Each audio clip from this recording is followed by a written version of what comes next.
शेवग्याच्या शेंगाची रस्सा भाजी म्हणलं ना तर तोंडाला असं पाणी सुटतं ना. तर आजची ही रेसिपी फक्त आणि फक्त तुमच्यासाठीच आहे. चला तर मग लागणारे साहित्य बघूया. मस्तपैकी इथे मी शेंगाचे छोटे छोटे तुकडे करून घेतले आणि त्याला भिजत ठेवले होते पाण्यामध्ये, जेणेकरून मस्त स्वच्छ निघतील धुवून. आता इथं मीडियम आकाराचे 2 कांदे 2 टोमॅटे मस्तपैकी चिरून घेतले, कारण आपल्याला याला मस्तपैकी थोड्या तेलामध्ये फ्राय करून घ्यायचं. आता इथं मी मस्त पॅन घेतला, त्याला थोडंसं प्रीहीट केलं होतं. मग यामध्ये 2 माप तेल टाकलं. आता मस्तपैकी आपल्याला हे टोमॅटो आणि कांदे मस्तपैकी तेलामध्ये फ्राय करून घ्यायचे. आपल्याला हे डीप फ्राय नाही करायचे, थोडंसं अधरंटी याला मस्तपैकी वरून तुम्ही लावून परतवून घ्यायचं फक्त. हे असं केल्यामुळं ना आपल्या भाजीची चव अप्रतिम एकदम निरखून येते आणि भाजी एकदम चविष्ट लागते. तुम्ही या प्रकारे एकदा नक्की ट्राय करून बघा, तुम्हाला भाजी नक्कीच आवडेल. कारण या प्रकारे बनवलं ना तर मस्त धाबा स्टाईल एकदम आपली भाजी बनून तयार होते. आता तुम्ही बघू शकता कांदे आणि टोमॅटो मस्तपैकी इथं आपले फ्राय झालेले आहे. याला आता आपल्याला थोडा वेळ थंड करून मिक्सरमधून काढून घ्यायचं आहे. तर मस्तपैकी भाजी बनवण्यासाठी साहित्य लागणारे बघूया. इथं मी मस्तपैकी आलं लसूण पेस्ट, जिरे, हळद, चिमूटभर हळद घेतली. इथं मीठ चवीपुरतं, लाल तिखट चवीपुरतं, काळा मसाला घेतला.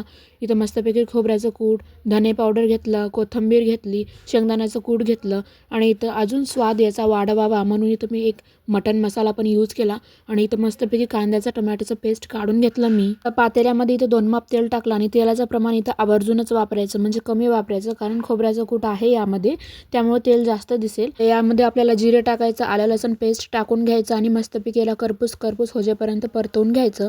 मग यानंतर आपल्याला यामध्ये लाल तिखट टाकायची आणि चवीपुरतं मीठ टाकून घ्यायचं. हे माझी पद्धत वेगळी आहे, या पद्धतीनं तुम्ही नक्की ट्राय करून बघा, एकदा अशी प्रकारे भाजी बनवून बघा. मग मस्तपैकी तडतडल्यानंतर यात आपल्याला खोबऱ्याचं कूट टाकून घ्यायचं, मस्तपैकी एकजीव परतून घ्यायचं या सगळ्यांना. मग यानंतर आपल्याला जे आपण टोमॅटोचं आणि कांद्याचं पेस्ट टाकलं होतं ते संपूर्ण यात टाकून मस्तपैकी त्याला परतवून घ्यायचं आणि एकजीव करून घ्यायचं हे सर्व मसाला. हे सगळं मिश्रण मसाला परतवल्यानंतर यात मी सुहानाचा मटन मसाला टाकत आहे, जेणेकरून आपली भाजी same to same mutton curry यासारखीच लागणार आहे.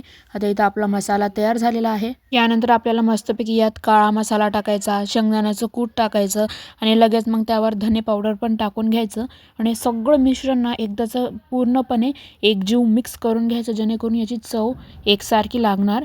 यानंतर आपल्याला यामध्ये थोडंसं मी इथं हळद टाकायचं विसरले होते, त्यामुळे मी इथं हळद आता टाकत आहे आणि तुम्ही फोडणीच्या टाईमलाच हळद टाकायची यात. आणि हे सगळं झाल्याच्यानंतर आपला मसाला तयार आहे. यामध्ये मग मी मस्तपैकी शेवग्याचे जे छोटे छोटे काप करून घेतले होते ते टाकून घेतले. आता आपल्याला इथं शेवगा मसाला तयार झालेला आहे. आता याला मस्तपैकी शेवग्याला मिक्स करून घेत आहे मी पूर्ण एकजीव आणि त्यानंतर मग लागणार तेवढं पाणी टाकायचं. जर का तुम्ही इथं पाण्याचं प्रमाण वाढवलं तर मिठाचं आणि लाल तिखटचं पण प्रमाण वाढवा, कारण मग चव बिघडणार त्याची. त्यासाठी जेवढं आपण पाणी टाकतोय तेवढा त्याचप्रमाणे लाल तिखट आणि मिठाचा पण वापर करायचा. इथं मी 3 ते 4 जणांसाठी ही भाजी बनवत आहे, त्यामुळे प्रमाण मी बराबरच घेतलेलं आहे.